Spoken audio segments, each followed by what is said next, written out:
This is Rhonda Brooks of Farm Journal Media. I'm here today with Bob Utterback. And Bob, we've been talking about the markets, and in particular, you've been telling me about just the volatility. While we're going through a lot of volatility now, it sounds like it's going to increase. Volatility is a definition of the ranges or how much the market moves on a daily basis. And in options, they call it implied volatility. And between 20 and below 20 is low, above 40 is high, and above 40 is insane, where the market is moving very erratically. I would challenge you in the next 2 weeks as we come into the August supply-demand report, potential acreage revisions, come into the August dry weather. Is it rain, not rain? Does it affect the late season corn and the beans? The market is very, very anxious right now, very sensitive to any moves.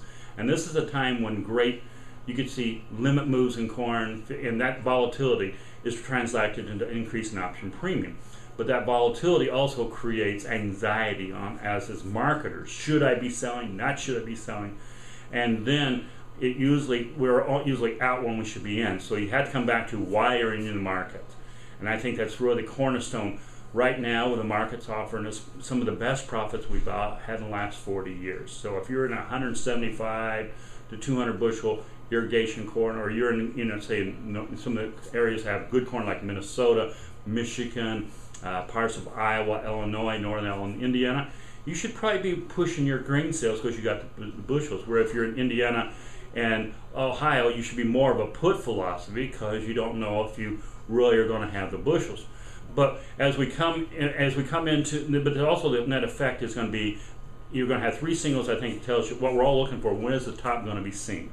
And I would be looking for a top in the market from a technical double top and failure with the moving average. So I'd be looking as a technician looking for a double top and then violate a moving average of some length. I use the 18 to 21 day moving averages. That would be the first one. I'd want to do that on high volume. In other words, when I make a high and when I start to break, I do it with high volume, and that would be an indication of big reversal. And also a break in open interest. That's the number of players in the market that are long and short. You'd want to see the old longs selling to new longs, and that means the smart money's getting out.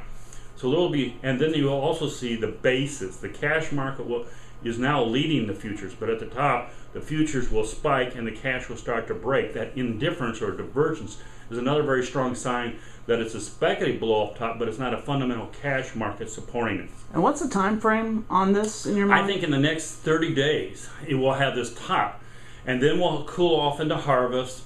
And then once the combines start to run, we'll see how bad it is, and I think we'll have a secondary recovery back into, if not, and we could maybe make new highs in February, and it could be the same pattern was set up in that February-March time period as we're trying to buy acres.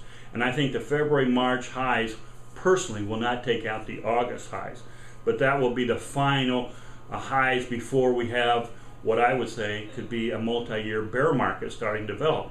Because right now, at the top of a bull market, everybody is super bullish. Nobody can see anything but $10 corn. You got guys talking $12 corn. And that's what you have to put in the top of a market. But eventually, in a pure competition economy, the best price cure for high prices is high prices. Eventually, demand will be rationed and supply will be increased. And now that's what you got to start thinking about. How are you going to protect yourself against 013 and 012 lower profitability margin markets? All right. Well, thanks so much, Bob. I'm sure farmers are going to appreciate that information. Thank you.